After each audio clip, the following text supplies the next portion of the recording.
우리가 지난주까지는 하이에크가 우리에게 주었던 노예의 길이라는 그 책을 가지고 예수님이 주신 그 자유의 길에서 다시는 노예의 멍에를 매지 않게 하기 위해서는 어떻게 할 것인가.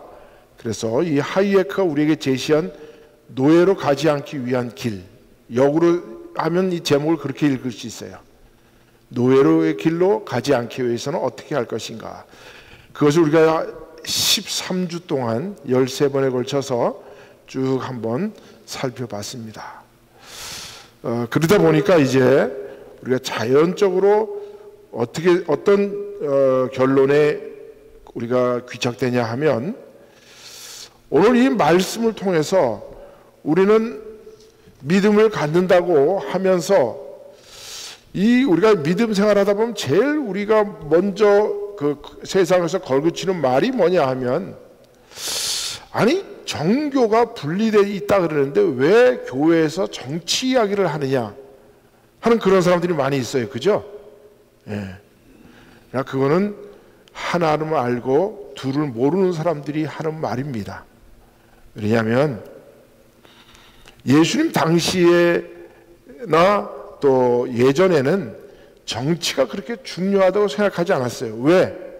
사람들에게 자유가 없고 참정권이 없고 투표권이 없고, 그 참정권이 없다 보니까 당연히 정치는 귀족들이나 하는 것, 이렇게 귀족 정치로 흘러가다 보니까 보통 사람들은 정치를 외면하고 살았다는 거죠.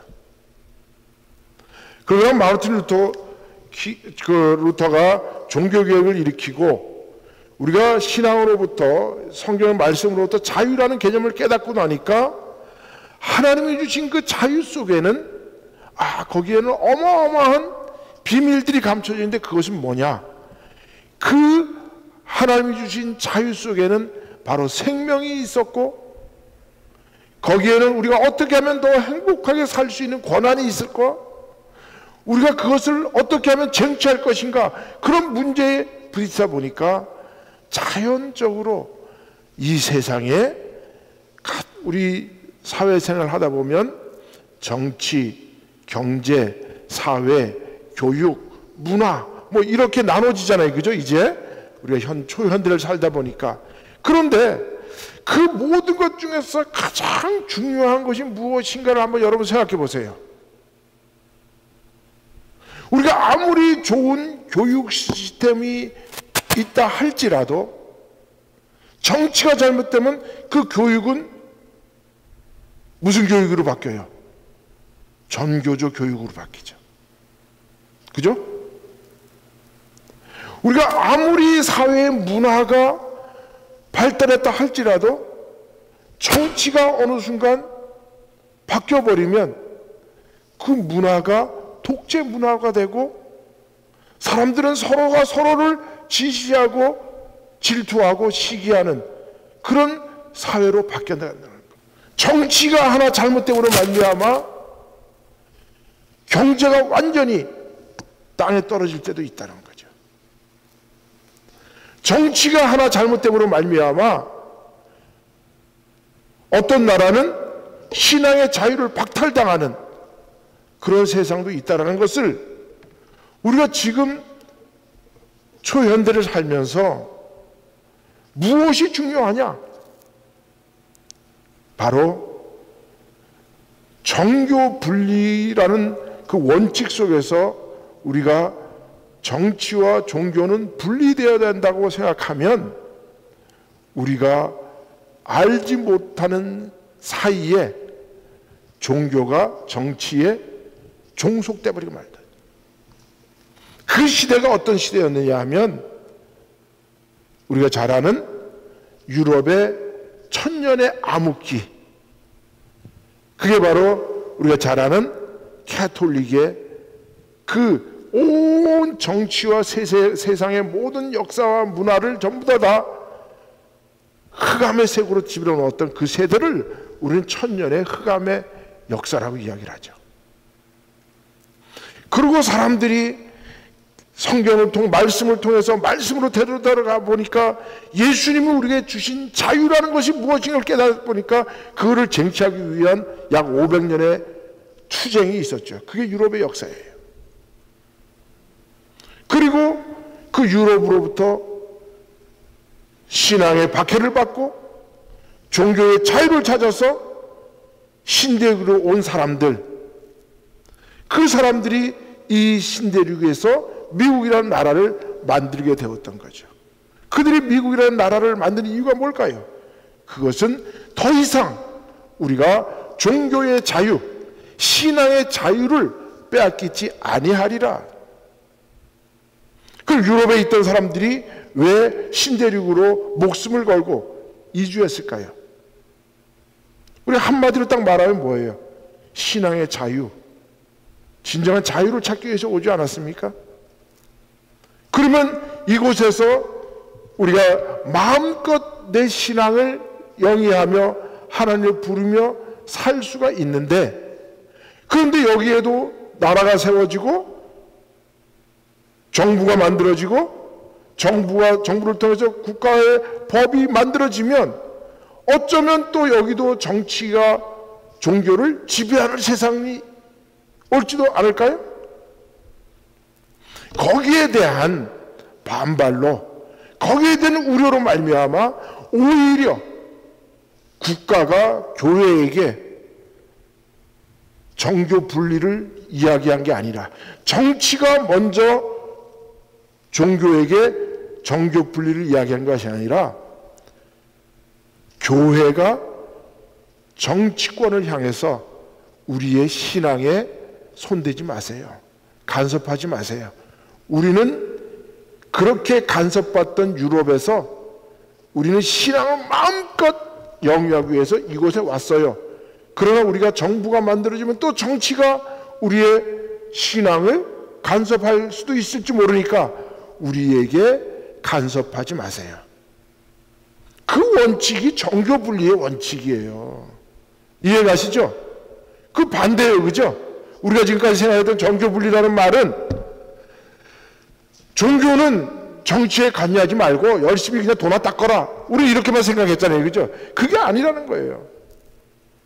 정치가 만약 잘못되면 그 정치로 말미암아 한 국가의 경제, 문화, 사회생활, 그 다음에 신앙생활조차도 완전히 깡그리 없어질 때도 있을 수도 있다는 거죠. 그게 뭐예요?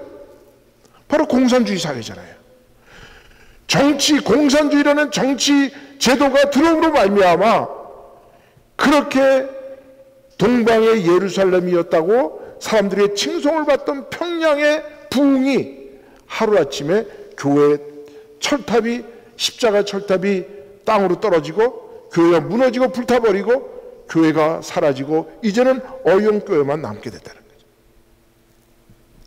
중국도 마찬가지죠. 우리가 기독교가 어디를 통해서 들어왔습니까?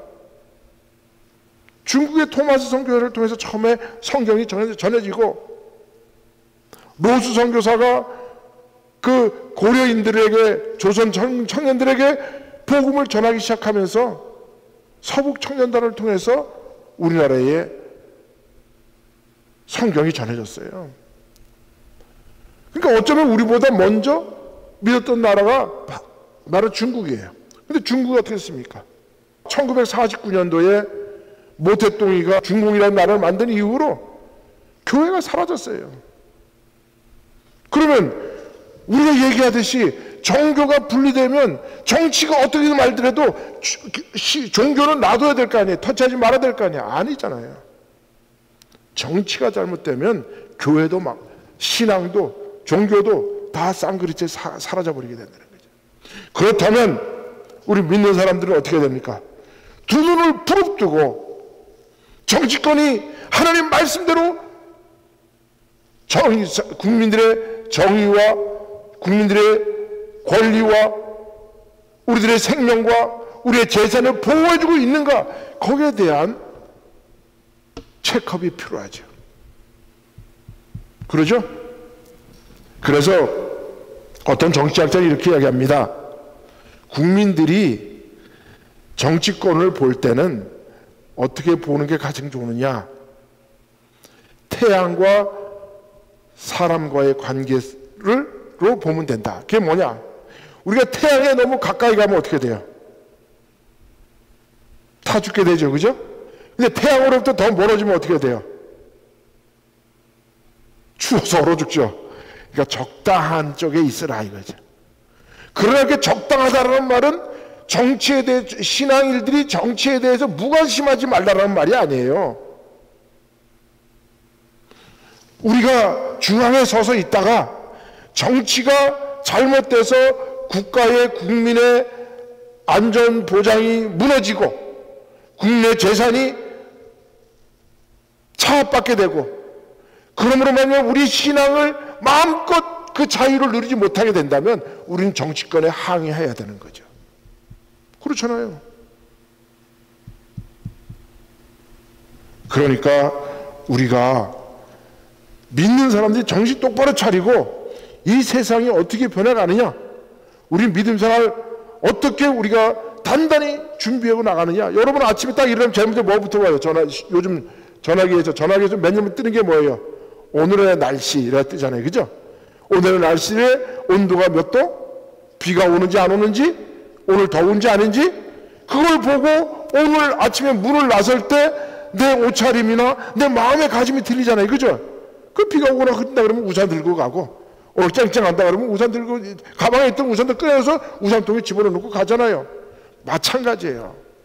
우리 믿는 사람들은 우리가 아침에 일어나서 오늘의 날씨가 어떻게 변함으로 말미암아 내가 어떻게 오늘 활동할 것인가에 대해서 결정하는 것처럼 우리가 매일매일의 삶 속에서 오늘의 정치가, 오늘 우리가 신앙생활의 자유를 핍박하고 있느냐, 우리에게 자유를 누리게 하느냐, 거기에 대한 체크업을 해야 된다는 거예요. 그래서 우리의 마음가짐과 신앙의 태도를 제대로 가져야 되죠. 그러기 위해서 오늘 우리가 읽은 이 말씀은 우리가 베드로 사도가 예수 그리스도의 말씀을 통해서 우리에게 어떠한 자세로 살아야 하는가에 대한 그런 핵심적인 말씀을 주셨고, 오늘 이거를 통해서 마르틴 루터도 종교개혁을 일으킬 때 만인 제사장서를 설파했어요. 그 만인 제사장서는 뭡니까? 예수님은 이 땅에 성전으로 오셨고 성전을 관리하는 우리의 모든 백성들의 그 믿는 자들의 죄를 사해 주시는 대제사장으로 오셨잖아요, 그죠? 그리고 예수님의 사역은 그 직책은 거기로서 끝나신 거예요. 더 이상 우리는 예루살렘 성전에 가서 제사 드리지 않고, 더 이상 우리는 짐승을 가져와서 우리의 죄를 대속하지 아니하고, 우리는 예수 그리스도의 이름을 하나로 가지고 우리 모든 것을 다 해결할 수 있게 됐어요. 그렇다면 이제 우리가 무엇이 됐냐? 너희는 무엇이냐? 너희는 택하신 족속이요 왕같은 제사장이 됐다는 거예요. 그 말은 다른 말로 표현하면 이렇게 말씀드릴 수가 있습니다. 우리의 존재와 우리가 이 세상에서 삶의 직책이 뭐냐? 분명히 오늘 성경 우리에게 이렇게 말씀하고 계시죠. 너희는 택하신 백성이다. 택하신 백성인데 거기 뭐라고 말씀하시면 이렇게 말씀하셔요. 이제는 하나님의 백성이 되었다. 그럼 전에는 어떤 백성이냐? 세상의 노예의 백성이었다. 세상의 노예. 제가 백성과 국민은 근본적으로 틀리다 그랬죠, 그죠? 우리 백성, 국민 하면 다 똑같은 말로 사용을 했지만 우리는 깨닫고 나면 백성은 뭐다? 왕의 노예들이에요. 국민은 뭐예요? 국가의 주인이라는 뜻이에요. 그러면 우리는 국가의 이제 뭐예요? 주인이가 뭐야? 왕이에요. 그래서 마르틴 루터가 우리에게 만인 제사장서를 얘기한 거예요. 오늘날 우리가 목사로서, 장로로서, 교사로서, 권사로서, 집사로서 우리는 각각의 자기에게 주신 그 탤런트대로 우리는 각자에게 주어진 옷을 입고 어떻게 하면 하나님 앞에 최대한으로 내가 하나님을 잘 섬길 수 있을까? 그러다 보니까 어떤 사람은 목사가 되어서 하나님을 섬기게 되고, 어떤 사람은 비즈니스 하면서 나는 목회자보다는 장로가 되어서 나는 교회를 섬길 거야. 아, 나는 교회의 교사로서, 나는 집사로서, 권사로서, 이렇게 역할이 갈릴 뿐이지 근본은 다 똑같다는 거예요. 다 왕같은 제사장이라는 거예요. 너희들은 전에는 세상의 노예이더니 이제는 하나님의 백성이 되었다. 예수 그리스도로 말미암아 이제 우리는 천국의 국민이 된 거예요. 천국이 내 것이 된 거예요. 우리가 주인이 된 거예요. 그럼 주인이 됐으니까 어떻게 살아야 돼요? 왕같은 제사장 삶을 살아야죠.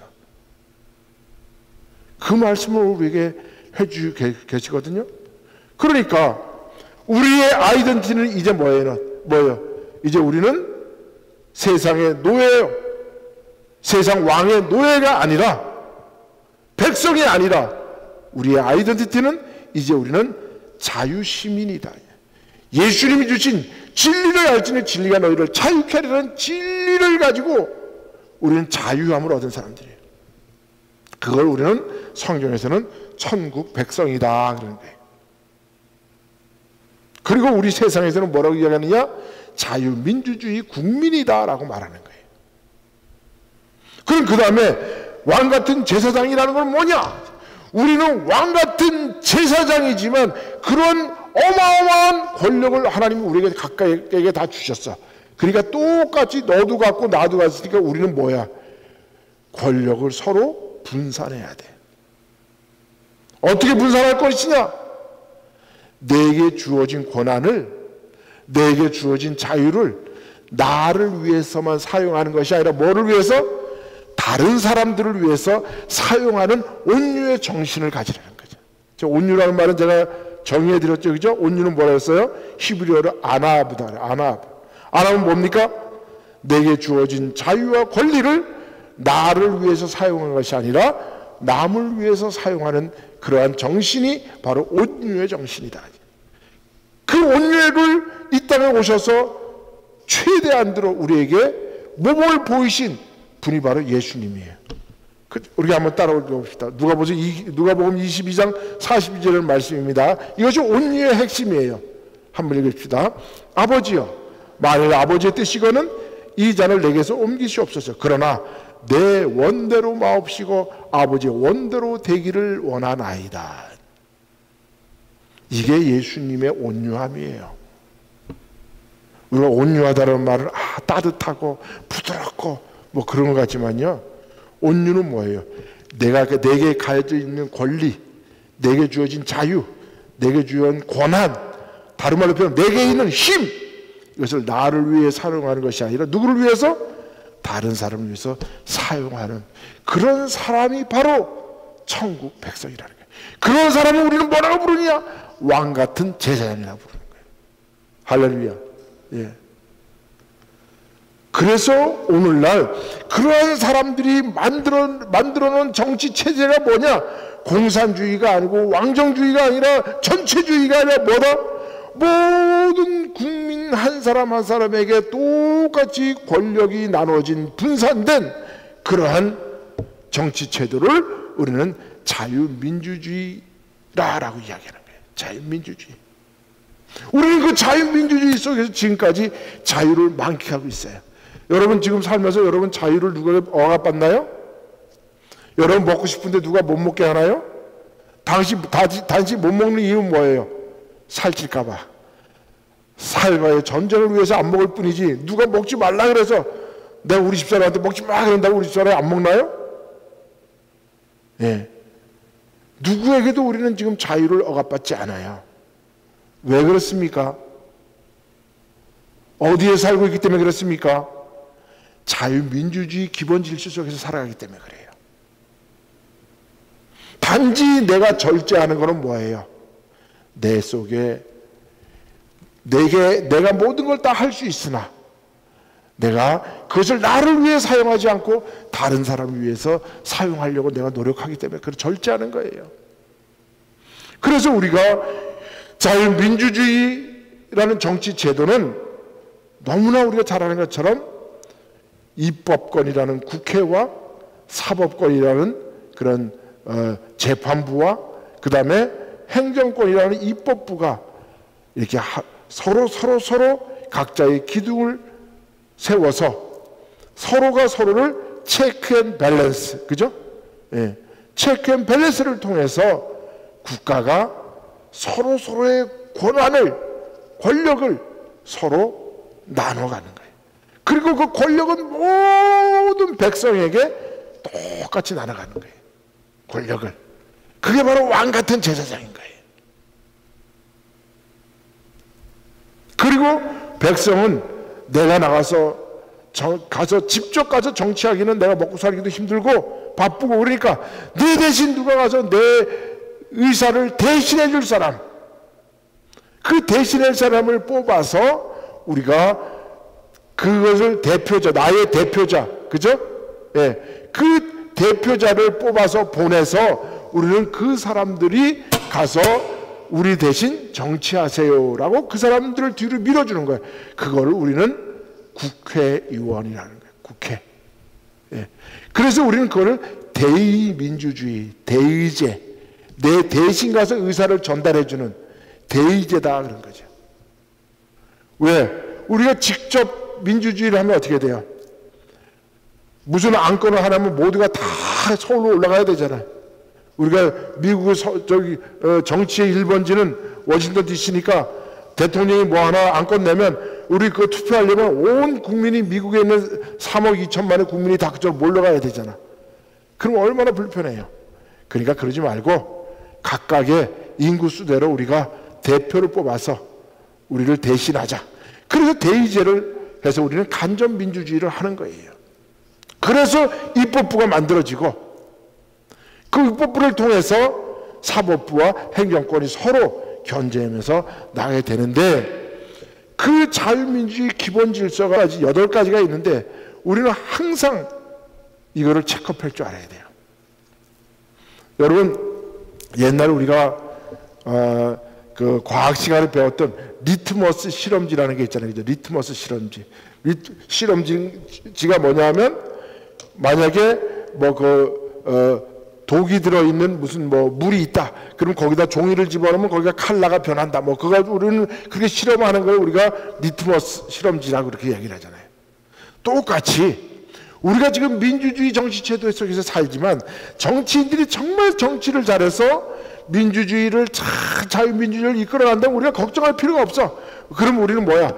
태양에서 너무 멀지 말고 적당한 거리에서 우리의 삶을 영위하면 돼. 그런데 정치권의 그 대표자들을 잘못 뽑아놓으면 그 사람들이 자기의 사리사욕과 자기의 권력을 쟁취하기 위해서 치고받고 싸우다 보면 자유민주주의가 깨져버린단 말이에요. 그래서 자유민주주의라는 정치제도는 어떤 국가가 이것을 영위할 수 있는 정치체제냐 하면 마치 이것과 똑같은 거예요. 오늘가 아까 읽어본 것처럼 우리는 무엇 같은 사람들이라 했어요. 질그릇과 같은 사람들이라 했죠. 질그릇은 여러분 질그릇은 뭐냐면요. 옛날에 그 옹기점 있죠. 옹기가 항아리나 두가리 만들고 그런 그 진흙으로 그것을 잘 예쁘게 만들어 가지고 거기다 유약을 칠하고 그 다음에 그거를 초벌구이하고 재벌구이 해가지고 그 다음에 항아리처럼 반질반질하게 이렇게 뭐가 나오잖아요. 그죠? 근데 그 항아리는 잘 안 깨져. 그게 질그릇이 아니에요. 질그릇은 뭐냐? 굽기 전에 그냥 흙이 딱딱하게 굳어있는 그 그릇을 질그릇이라 그래요. 그러면 질그릇은 단단할까요? 쉽게 잘 깨질까요? 아주 잘 깨집니다. 그게 우리의 질그릇이에요. 우리는 그렇게 연약한 존재야. 그런 연약한 존재예요. 그런데 우리가 그런 질그릇처럼 깨지기 쉬운 연약한 존재인 것을 우리는 고백하며 사는 것이 인간론의 기본이라 그랬어요. 그죠? 그걸 우리는 뭐라 그랬어요? 에노스라고 얘기했잖아요. 그런데 우리가 그런 질그릇 같은 우리 그런 연약한 우리는 사람들이지만 우리 속에 무엇이 있으면 이 세상을 창조하신 천지창조의 주인이신 하나님의 말씀이 우리 속에 와 계시면 질그릇이 그것을 감싸기 위해서 단단히 조심하는 거야. 어떻게 하면 내가 이 말씀을 고이 간직할까? 어떻게 하면 이 말씀을 내가 어떻게 고이 간직해서 내가 이걸 실천하며 살까? 늘 어떻게 해요? 노심초사하잖아요. 마치 여러분이 귀한 다이아몬드, 만약에 10억짜리 다이아몬드를 목에 걸고 다닌다 그러면 그거 걸고 다니겠어 맘대로? 집에 아주 깊숙한 곳에 그것도 모셔놓지. 그것도 부족해서 은행에 어떤 뭐 금고에다 갖다 넣어놓든지 하겠지. 근데 내가 몸에다가 그걸 채웠다. 그럼 어떻게 해요? 그때부터는 조심조심해서 움직이고, 위험한 데도 안 가고, 예? 이런 데도 안 가고 조심조심하는 거 똑같은 거예요. 내 속에 뭐가 있기 때문에, 존귀하신 하나님의 말씀이 계시기 때문에 이스라엘의 그 제사장들이 언약궤를 메고 그 언약궤가 혹시라도 떨어질까봐 노심초사하면서 조심해서 걷는 모습처럼 우리가 그렇게 하나님의 말씀을 지켜나가면서 살아야 하는 거예요. 그러다 보면 우리가 얼마나 조심해야 되고 얼마나 우리가 케어풀하게 살아가야 되냐 이거죠. 마찬가지예요. 자유민주주의도 아주 연약한 체계예요. 그래서 이 연약한 체계를 이게 싫으니까 나는 독재를 할 거야, 나는 전체주의를 할 거야, 당신들의 의사가 무슨 필요했어, 내가 원하는 대로 가는 거야 하고 힘 있는 자가 나가는 세상이 님으로서의 세상이야. 그래서 하나님을 대적하는 바벨탑을 만들어보죠. 그게 전체주의예요. 민주주의는 아주 질그릇처럼 연약한 존재예요. 그런데 이 민주주의가 지키는 게 뭐예요? 모두가 그 민주주의에는 법이 있어요. 법 질서가 있어요. 그래서 서로가 그 법을 지키려고 노력하는 거예요. 그러다 보니까 민주주의가 발달해 나가는 거죠. 전진해 나가는 거죠. 똑같은 거예요. 그래서 우리가 한 사람 한 사람이 조심해야 돼요. 자유민주주의 체제 속에서 이것을 영위해 가려면 이렇게 자유를 만끽하는 이런 제도를 우리 후손들에게도 남겨주기 위해서는 우리가 조심하고 그것이 훼손되지 않을까, 그것이 망가지지 않을까 우리가 조심하면서 늘 체크업하고 밸런스를 맞춰가면서 살아가는 거예요. 그 8가지가 바로 첫 번째, 국민 주권이 지금 국민에게 있는가, 아니면 한 권력자가 그 권력을 가지고 국민들을 마음대로 휘둘고 있는가, 그거를 체크업해야 돼요. 여러분 우리 조국 대한민국 한번 보세요. 국민 주권이 제대로 지금 지켜지고 있나요?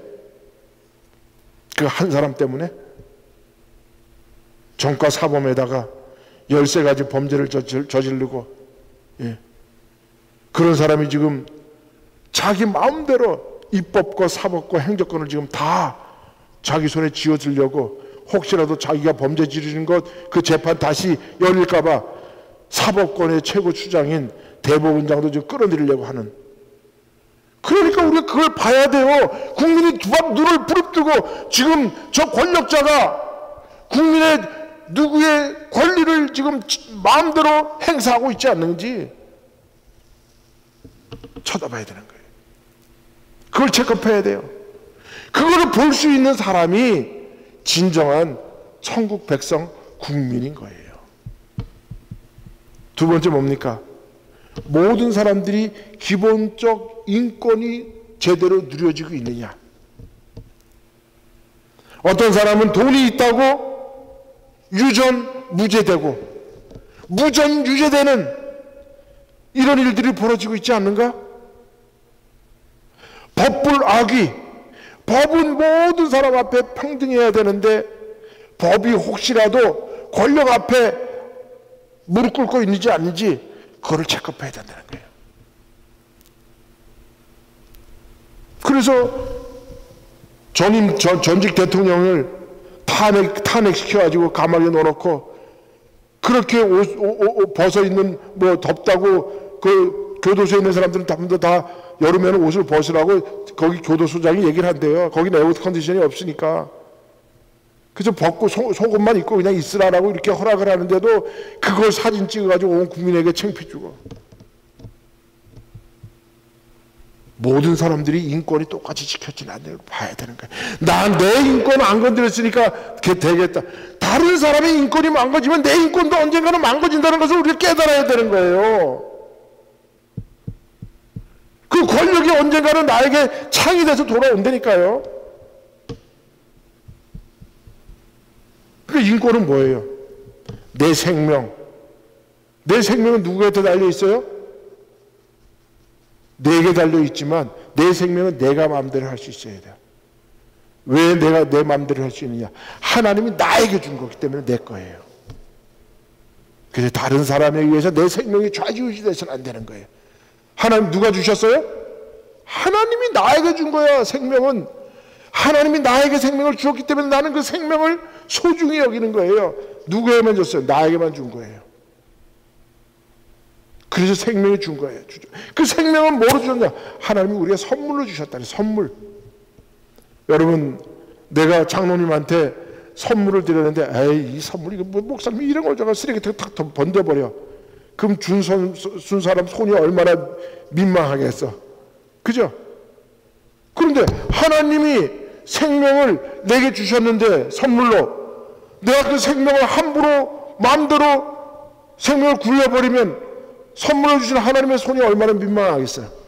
그래서 자살하면 안 된다는 거예요. 그래서 생명을 끝까지 붙어있는 한 최후의 순간까지도 생명을 지키려고 노력하는 것이 생명을 주신 분에 대한 예의예요. 그게 바로 인권을 지켜나가는 거야. 그렇게 내 생명이 중요하듯이 옆에 있는 사람들 생명도 중요하고 다른 나라에 사는 사람들도 생명이 중요하고 그래서 생명의 존중은 온 인류의 보편적 가치라는 거예요. 자유라는 개념도 마찬가지잖아요. 그죠? 뭐 자유는 내가 아무리 얘기해도 부족한 거 없지만 얘기해서 많이 알잖아요. 행복이라는 것도 마찬가지예요. 왜 예수님이 이 땅에 오셔가지고 팔복을 우리에게 주셨는지 아세요? 팔복? 복이라는 것은 좋은 거예요. 하나님이 우리에게 뭘 주셨어요? 창세기 1장 28절에 보면 사람들이 복을 주셔서 생육하고 번성하게 땅에 충만하라 그랬잖아요. 이것을 누리기 위해서는 마음껏 누리기 위해서는 어떻게 되느냐? 절제해라. 그래야 행복해진다.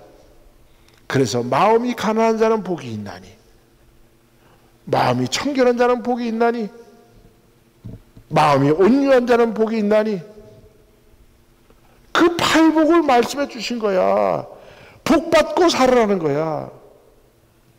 복 받고 살으라. 그래서 그 행복은 그 행복의 요체는 뭐냐? 내가 그 행복을 찾아 나가는 거예요. 오늘도 내가 오늘도 행복을 찾아 나가는 거예요. 그래서 행복이라는 건 뭐라 했습니까? 행복은 해피네스예요. 해피네스. 예. 오늘도 내가 찾아 나가는 거예요. 해픈 일어나는 거예요. 일어나는 거. 그런데 내가 행동하지 않으면 일어나지가 않아.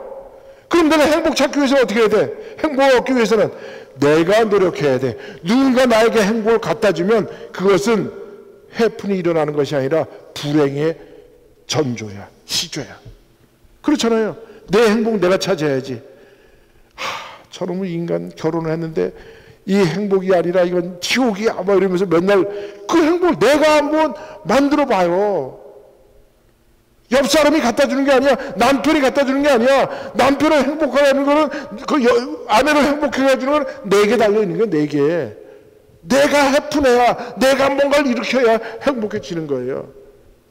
그런데 그 행복을 다른 사람에 의해서 이루어진다면 그거는 불행의 시초예요. 인권, 그래서 우리가 중요한 거예요. 그래서 미국의 독립선언서에도 하나님이 주신 그 세 가지 인권을 중요시, 평등과, 세 가지 아니라 내가 평등과 생명과 자유와 행복 주권을 위해서 우리는 정부를 만든다 그랬잖아요. 그래서 그 인권이 혹시나 찌그러지지 않는가. 다른 사람의 인권이 지금 핍박받으면 내가 마음을 아파할 줄 알아야 돼요. 왜? 그 다음에는 내 차례니까. 그 다음에 삼권 분립이 제대로 이루어집니다. 아까 제가 뭐라 했어요? 우리는 모두가 왕 같은 제사장은 제가 구약의 말씀에서 말씀드렸잖아요. 그죠? 하나님이 모세를 통해서 왕을 세우실 때 하나님이 뭐라 그랬어요? 두 사람을 세웠잖아요, 그죠? 왕은 세워지되 그 왕은 누구의 견제를 받으라고? 제사장 앞에 가서 매주 신경 쓰고 해야 되니까 제사장의 견제를 받는 거예요. 그렇다면 왕과 제사장에게는 어마어마한 권력이 있지만 서로가 서로를 견제하는 거예요. 견제. 그래서 다윗이 잘못했을 때 갓 선지자가 오고 사무엘 선지자가 잘못했다고 와서 얘기를 하는 거예요. 견제해 줘야 되는 거예요. 이런 상권 분립이 이루어지고 있느냐? 입법과 사법과 행정권이 지금 제대로 체크 앤 밸런스 되고 있느냐? 늘 살펴봐야 된다는 거예요. 제가 왜 이걸 하냐 하면, 제가 최근에 이제 보는 책을 이제 자유민주주의는 어떻게 무너지고 있는가 라는 책이 있는데, 이 책이 아주 묘해요. 왜 그러냐면 이 책이 쓰여진 것은 트럼프 대통령 1, 2기 때 2016년이니까 그때 아마 전으로 쓰여진 것 같아요, 이 책이. 그런데 이 사람들은 이 하버드 대학 교수인데, 둘 다 스티븐 레비스키와 데니얼 지블렛이라는 사람인데 공동 저서예요. How Democracy Die. 어떻게 민주주의가 죽어가는가에 대해서 쓴 건데, 트럼프가 대통령이 1기 때 대통령이 되면서 이 미국의 민주주의는 무너지고 있다라고 쓴 거예요. 그렇게 착각하고 쓴 거예요. 근데 나는 그렇게 생각 안 해요. 오히려 이 책은 지금 어디에 적용해 보면 가장 잘 어울리는 책이냐 하면, 대한민국이라는 우리 조국의 문재인 이재명 정권에다 딱 들이대면 이 책을 정말 재미있게 읽을 수 있어요. 그래서 이 사람들은 혹시 이 자유민주주의가 전체주의로 가는데, 가는데 네 가지 신호가 있다. 심뜸이 있다. 증상이 있는데 그것을 체크해야 된다라고 쓴 책이 바로 How Democracies Die라는 그런 책이에요. 네. 요걸 제가 요약을 해가지고 이제 오늘 이야기한 거하고 다음번에 이야기하게 되면 이제 우리가 자유민주주의의 리트머스 실험지가 8가지가 있다 그랬잖아요, 그죠? 그걸 이제 이걸 합해서 이렇게 보면 아마 우리가 어떤 상황 속에 있는지, 지금 정치가 어떻게 지금 흘러가고 있는지를 알 수가 있을 것 같아서, 또 그리고 너무나 아까도 제가 처음에 강조했던 것처럼 우리 믿는 사람들은 왕 같은 제사장이라는 직책을 받는 순간부터 우리는 이미 정치인이에요. 그렇죠. 왕과 제사장은 다 정치인들이잖아요, 그죠? 그래서 그것을 등한시하면 안 된다. 예. 왜? 정치가 잘못되면 나라가 망하기 때문에 그래요, 지금은. 옛날엔 정치가 잘못되면 뭐 한두 가지 망대였어. 예. 그런데 요즘은 정치가 잘못되면 나라가 망해요. 대한민국이 지금 정치가 잘못된 사람이 100일 만에 이렇게 나라가 망가지는 것은 인류 역사가 없었어요. 그래서 많은 사람들이 걱정하고 있죠. 그렇다면 우리도 각자 걱정해서 그게 무엇인가, 그 증상이 뭔가를 들여다봐야 될 거 아니에요. 그냥 거기는 죽게 놔두고 우리끼리만 열심히 뭐 천국이 뭐고 뭐 이러면 영생이 뭐, 물론 그거 중요하죠. 그럼 우리가 이 땅에서 해야 할 일이 있기 때문에 이걸 한번 살펴보자, 이런 의미에서 다음 주 아마 다음 주까지 아마 3시간을 해야 되지 않을까, 이런 생각이 됩니다. 그래서 여러분, 우리가 어떻게 하면 우리 자유민주주의를 잘 지킬 것인가, 그 자유민주주의 체계 속에서 우리가 복음이 살아나고 그 복음이 온 세상을 덮을 수 있도록, 우리가 찰리 커크라는 사람이 사실은 전도사예요. 저는 그 사람의 인생을 이렇게 들여다보니까 이 사람은 무슨 말을 하든 하나님의 말씀을 가지고 이야기해요. 네. 그리고 자기하고 반대됐던 사람들에게도 최대한으로 용서하자. 그리고 문제가 있냐? 대화하자. 아마 저는 마르틴 루터 킹 주니어라고 왜 있었잖아요. 이제 꿈을 가져라. 나에게 꿈이 있어야 하는 그 왜 흑인 인권인군들 있었잖아요, 그죠? 그분 이후로 아마 이 찰리 커크라는 이분이 아마 이 신앙으로 미국을 다시 세우자라는 아마 그런 그 그래서 저는 이렇게 생각해요. 순교자, 예. 그런 입장에서 우리가 다시 한번 민주주의를 봐야 될 것 같아요. 이 사람이 자유 외쳤던 게 바로 신앙의 기독교 안에서 자유민주주의를 지켜나가자는 그런 요지였거든요. 여러분이 다시 한번 우리가 다음 시간부터 한번 살펴보길 바랍니다. 기도합시다. 하나님 감사합니다.